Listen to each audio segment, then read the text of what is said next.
Okay, we do everything to keep sub-Saharan Africa where it is, also impoverished. It's absolutely vital for the prosperity of everyone else. So let's get clear about that. Okay, and this means all the economic structures, all the global institutions, and the economics we teach everyone is all designed to keep Africa exactly where it is. And whether it is Europe or US or now China, it's always the same. We need Africa to be impoverished.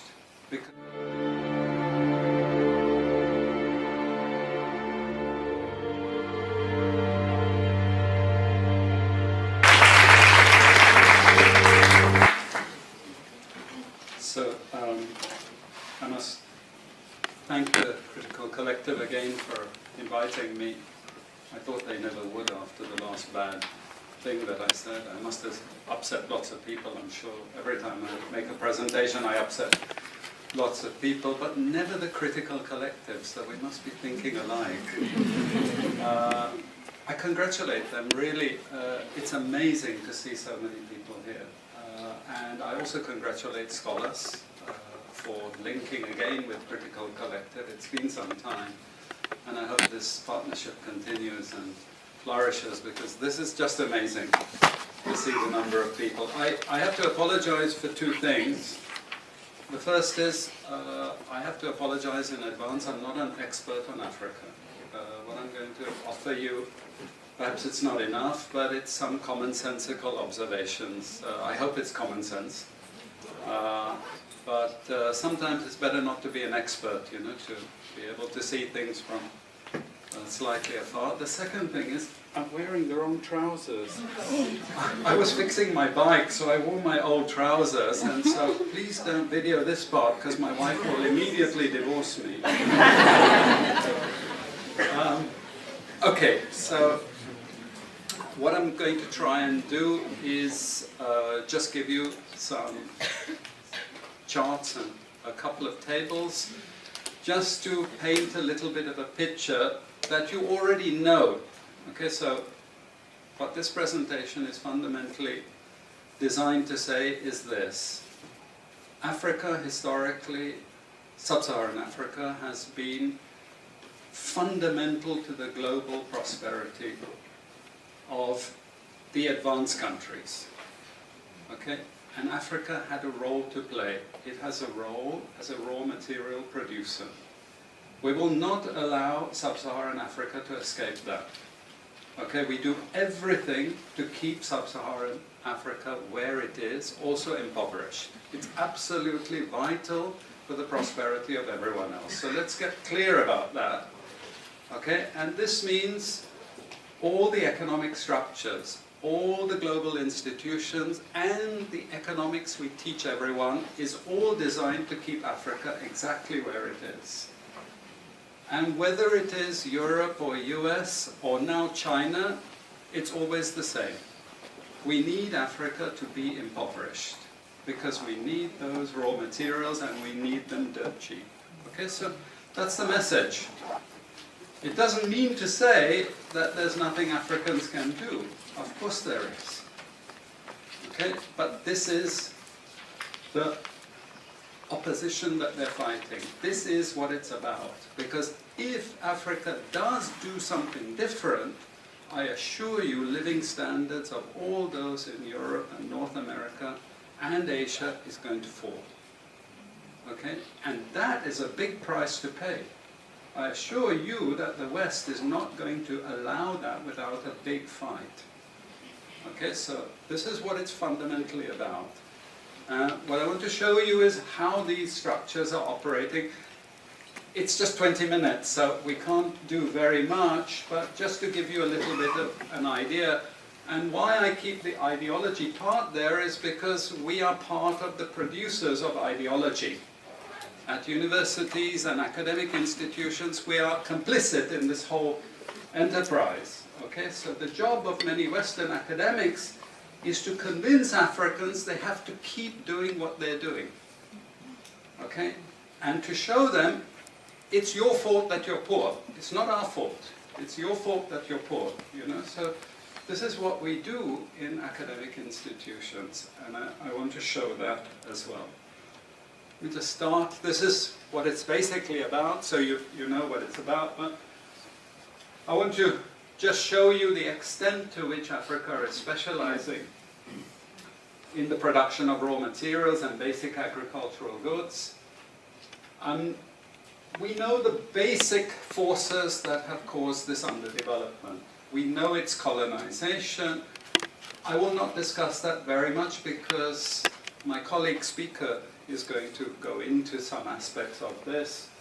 But I do want to discuss the global economic structures, the global financial institutions, and economic ideology, briefly, to give you a flavor of those. Let me start with this. You can't really see it so easily, but if those of you who are interested, you want the PowerPoint, I'm sure we can make it available to you. But the thing that you really need to see is the top line. Okay? And the extent of dependency is captured by this statistic at the top. Okay? And you compare it with all other income groups, and what you see is essentially in that one statistic how dependent sub-Saharan Africa is on raw material production. Okay? This is the very heart of what makes sub-Saharan Africa beat. Okay? Here, just to have a look at one very important additional statistic, with all this export coming from sub-Saharan Africa, how much does sub-Saharan Africa account for in terms of global trade value? We know there are vast resources coming from there, but look at the bottom line in terms of global trade value.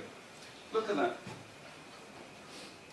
0.5%, 1975, 0.95%, going down to 0.1. To 0.1. Meaning that with all these vast resources being produced, how much are they getting for it? Nothing. Nothing. This is a very significant piece of data.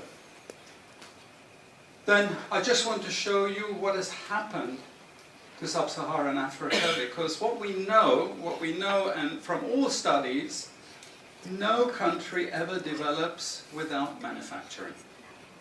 Okay, producing raw materials will not take you anywhere.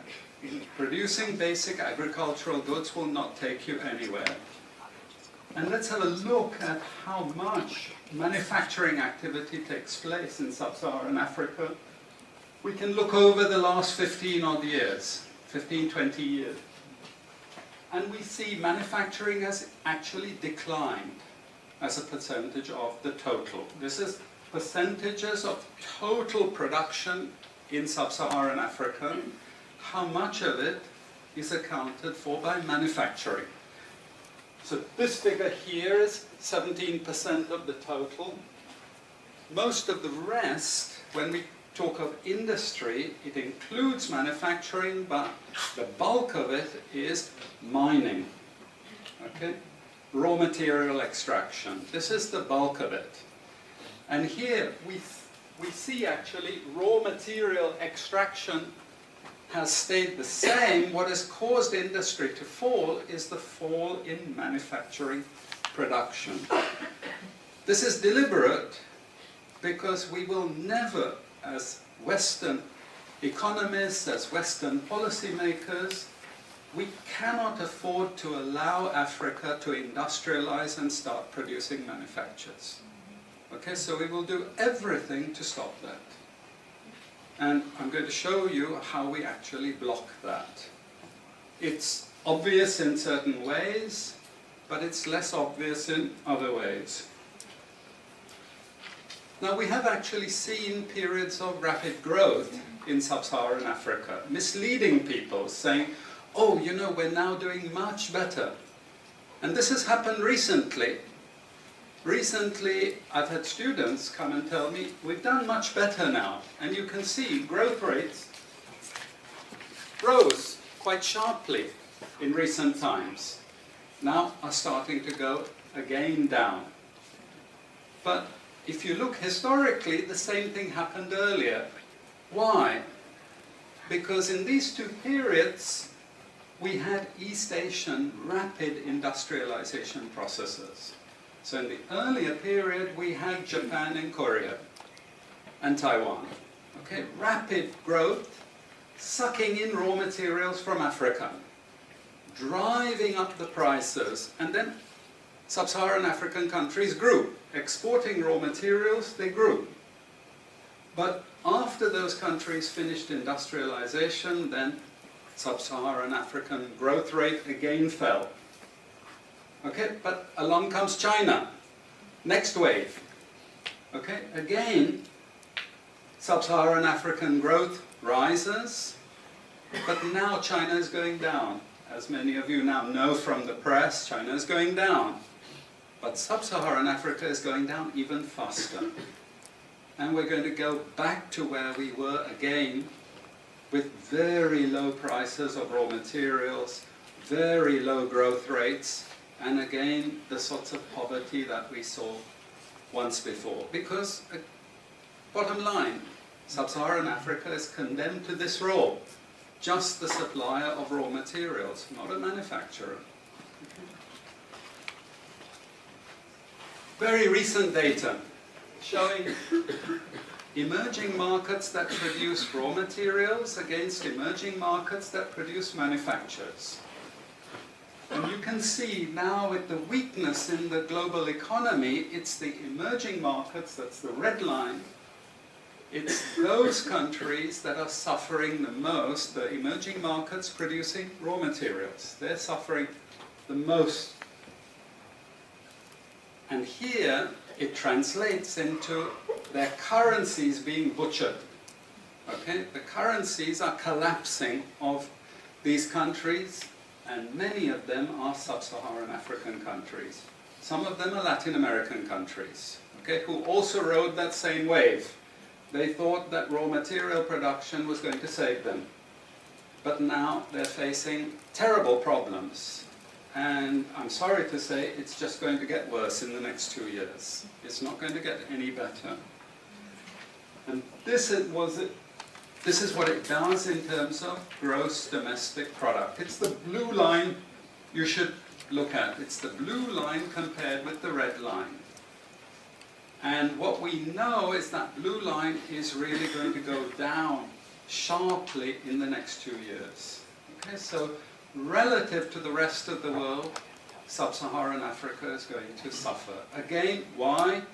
Because it's condemned to this raw material production. This is basically why. How is it condemned to that? Well, the first and most important is the economic structures. After colonization ended, we needed new structures to keep these countries where they were. Okay? And the first of those is aid. Okay? We give them aid. Aid for what? Actually, we give them aid to keep repressive regimes in power. That's all. Okay? We're not giving them aid for much more, except a little bit of infrastructure to make sure those raw materials get to the ports and aren't gotten out of the ground. But for the most part, we give repressive regimes money and power and guns to keep that system going. This is what it's fundamentally about. All the hypocrisy about transparency and democracy and bullshit like that, it's all bullshit.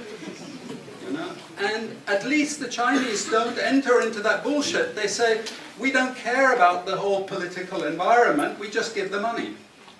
Okay? And it's for raw material extraction, period. Okay? Number two, and this was a very important one, still is debt. I was telling some of my students today, was it today or yesterday, about Confessions of an Economic Hitman. Do you remember this? Have any of you heard of this one? Confessions of an Economic Hitman. It's a book written by John Perkins, who used to work for a very nebulous opaque bank. No one had ever heard of this bank, but it was formed in the 1950s by the IMF, the CIA, and the American State Department. And it had only one job: to lend money to developing countries that were raw material producers in order to indebt them. Once you are in my debt, I control you. Okay? And this bank had 4,000 employees. But no one ever heard of this bank, you see. But it would go to country after country offering loans. And if the president did not accept the loan, they were killed. And he gives two examples of presidents who were killed when they did not accept the loan. You see, the lending is also very important to trap the country. It's very important. It's part of that process. I teach in Suriname. And Suriname in recent times had a huge foreign exchange reserve. So big they didn't need to borrow money. And then one of my students who was very high up in government, he said, you know, the IMF is trying to convince us to borrow money from foreigners. Why? I thought, duh, you know, sorry about this, but, you know, this is the game. And in the end, Suriname did borrow this money because the IMF said, if foreigners lend to you, then everyone will think Suriname is such a strong economy that foreigners are interested in lending to you. You understand? Before Lula came to power, you know, the previous president in Brazil, Cardoso, his predecessor, took a gigantic international loan. No necessity for taking the loan. Why? Because once I catch you with the debt strings, I hold you forever. You are my prisoner. Okay, so debt has been this huge spider's web which has trapped sub-Saharan Africa and keeps them held there. Aid, debt. We have a third structure which is again not known by many people, but it's something that was put in place and continues to this very day, with no one discussing it. No one says anything about it. It is monopoly buying structures. This is for all raw materials and basic agricultural goods produced by developing countries. There are only 4 or 5 Western multinationals that buy all those goods. And they collude between them. So if you take any major product, these Western multinationals, they collude between them. Even if we go down to banana production, we had a PhD done here at the ISS, and the person showed that the 4 or 5 major multinationals, they collude, and in order to make sure their control is total, what they do is they force all the producers to produce the same uniform banana. You know, the crap you buy in the West and has no taste at all. You go to any developing country, you know how a banana tastes, don't you? There's so many of them, lots of varieties, but we only market 1 or 2 types, so we have control, you see. If you don't produce at the price I want you to produce, I go to the next country. You see, we get control. So these buyers, they impose that control, and they keep pushing the prices down and down and down. Okay, this is the game. No one says anything about it. There are no commissions of inquiry to say, this is illegal, what you're doing. The WTO has nothing to say about this. But sorry to say, you know, if banana prices rose 10 times, especially for people like me who love bananas, okay, I'd protest. I like my living standards. Okay, it's the same with all the other raw materials, you see. We're all benefiting, we're complicit. We're actually complicit in this because we will protest and shout out if the situation ever changed. Okay, now we come to those international institutions. And I must tell you this from the outset, don't think of them as wicked. IMF, World Bank, WTO. We always think evil creatures, horrible. It's not. It's just economics. It's economic warfare. The rich declare war on the poor. It happens everywhere. It happens in a country. The rich control the government. Of course they do. You really believe you have democracy? Come on. You know, I mean, grow up. This is not about people living in democratic systems. What we have is the rich control. The rich set up these institutions explicitly to control the poor countries. And they don't give them much room for maneuver. Which incidentally, when the IMF starts talking of poverty alleviation, you should also understand that there's another game there also starting to play, which I'm going to come back to later. But what do these institutions do?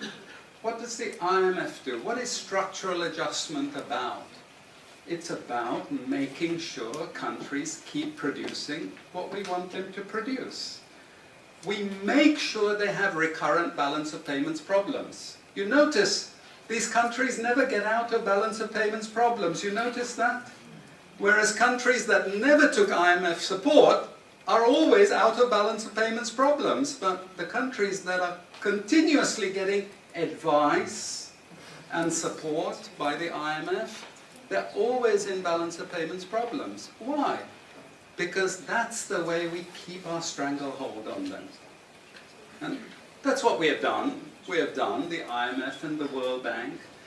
And they've also done something very, very important.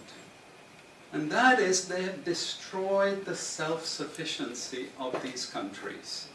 Colonization started it. Okay? One of the most important things is we destroy food self-sufficiency. Okay? And the World Bank continued it. They forced most countries to eliminate all food subsidies and food support. Okay? Because once you don't produce your own food, I increase my control over you. How do we know this? Well, a very funny thing happened some years ago. Not so funny, actually. It involved starvation of a large number of people in Malawi. Okay? Many of you could remember this because it was really tragic. But the Malawian finance minister, who was under terrible threat at the time, suddenly broke ranks and he said, well, you know why we had this famine? Because one of the conditions of the loan given by the World Bank was we destroyed all our grain surplus stocks. Why? Because remember, we want you dependent. 1970s, the US Senate, the US Congress said, we will not allow Latin America to produce their own food. We will start a strategy involving the IMF and the World Bank to destroy food self-sufficiency of Latin America. Then they will indeed be our true backyard. And that's exactly what they've done. Look at all the Latin American countries. Look at them. They used to be food self-sufficient, but they're no longer food self-sufficient. Now here comes the kicker. This is the beautiful part of it. I congratulate them. You know I admire them because they do it so well. Okay? I know it sounds really perverse. But we have now in the WTO something called the Agreement on Agriculture. Okay? You know what that Agreement on Agriculture states? It says, if you don't have any subsidies, you're not allowed to put these subsidies on food. But if you have subsidies and income support for food production, you can keep them. Who has all the subsidies and income support? US, Europe. The largest budgets in the world for supporting their farmers are Europe and US. But the World Bank and IMF have destroyed all those subsidies. You see, all those subsidies have been destroyed. And now we're telling these countries, you don't have subsidies, tough luck. You know? You see, we're keeping them dependent. We're keeping them on a string. I have 5 minutes, so I have to be choosy about what I say next. We have lots of examples in the WTO to really stop Africa industrializing. This is the crucial thing. We cannot allow them to produce manufacturers. It's not difficult. Trust me, it's not difficult. We need nationalist governments We need them committed to industrialization, and it won't take them a decade to move out from where they are. This is the fundamental point. It's not difficult. But this next round of the WTO is designed to block that. If we had time, I would go through all the different things that they're trying to put into place to block anyone else getting on top of the ladder. You've read this book of Hajun Chang, Kicking Away the Ladder. You see, when we become rich, we make sure the others can't climb up the ladder and join us. Okay? And this is what this next Doha round is about. It's to make sure, especially sub-Saharan African countries, do not escape. Since I have about 3 minutes left, I'm going to go to this economic ideology thing, because this is important for academics. You see, we teach, in many cases, garbage, and it doesn't hurt anyone, a lot of this garbage. You know, it's just blah, blah, blah, blah, blah. And we don't know what we have learned, but anyway, we were there at the university, and you got a certificate, and you go away, and you feel you've learned something. But sometimes we teach very destructive things. And no more important than when we're teaching people from developing countries. Okay? And one of those very damaging and destructive things is the doctrine of comparative advantage. It's a lie from beginning to end. It's utter crap. It has been decimated many times, but we keep it in every curriculum. Why? Because it tells sub-Saharan African countries that their destiny is to produce raw materials, you see. And if you produce raw materials, you get rich just like we are in the West. You see, this is the game we're playing. And just for you to be totally confused, we normally build models with it, mathematical models, so you really have no idea what we're talking about. But it seems all very scientific. Then we have the modern version of this is because it's all a failure, we know it's a failure, we now have a new generation of economists saying, it's only a failure because you're all corrupt in your countries.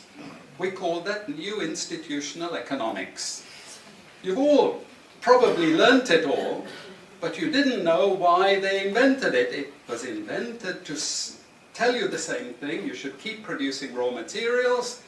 Now, don't be as corrupt as you were before. Nobody ever told you that aid was designed to actually start the corruption process in the first place. Okay, and we need corruption to make sure you're doing all these things. But now we blame the victim. You're poor because it's your fault, basically. And you're poor, stupid, and corrupt, basically. This is the message that we're giving people.